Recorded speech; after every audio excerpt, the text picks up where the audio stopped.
Aujourd'hui, nous plongeons dans le monde fascinant des idiomes chinois avec un regard sur Yao Zeku, une expression qui se traduit littéralement par se suspendre à la poutre et se percer les cuisses. Ça a l'air intense, n'est-ce pas? Mais qu'est-ce que cela signifie réellement? Cela symbolise une dévotion et un travail acharné extrême, surtout dans la poursuite d'objectifs académiques ou intellectuels. Maintenant, découvrons l'histoire derrière cette expression.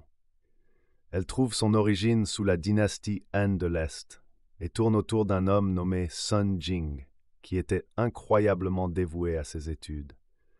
Cependant, étudier dans l'Antiquité, sans le luxe des lumières électriques ou du café, exigeait des méthodes créatives pour rester éveillé. Sun Jing, qui n'était pas du genre à abandonner facilement, a conçu une technique plutôt douloureuse. Il étudiait sous une poutre en bois, accrochant ses cheveux à celle-ci, de sorte que s'il commençait à s'assoupir, la traction le réveillerait. Pas suffisant, il avait également à ses côtés un outil tranchant pour se piquer la cuisse, s'assurant ainsi que le sommeil n'était pas une option.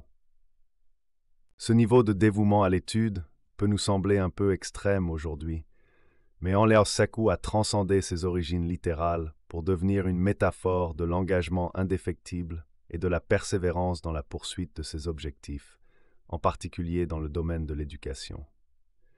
C'est un rappel que le succès nécessite souvent des sacrifices, et parfois, cela signifie ne pas choisir la voie facile.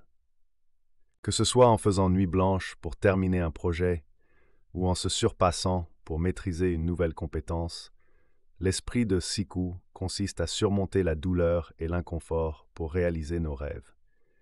Alors, la prochaine fois que vous vous retrouvez face à une tâche intimidante, souvenez-vous de Sun Jing et de son incroyable dévouement.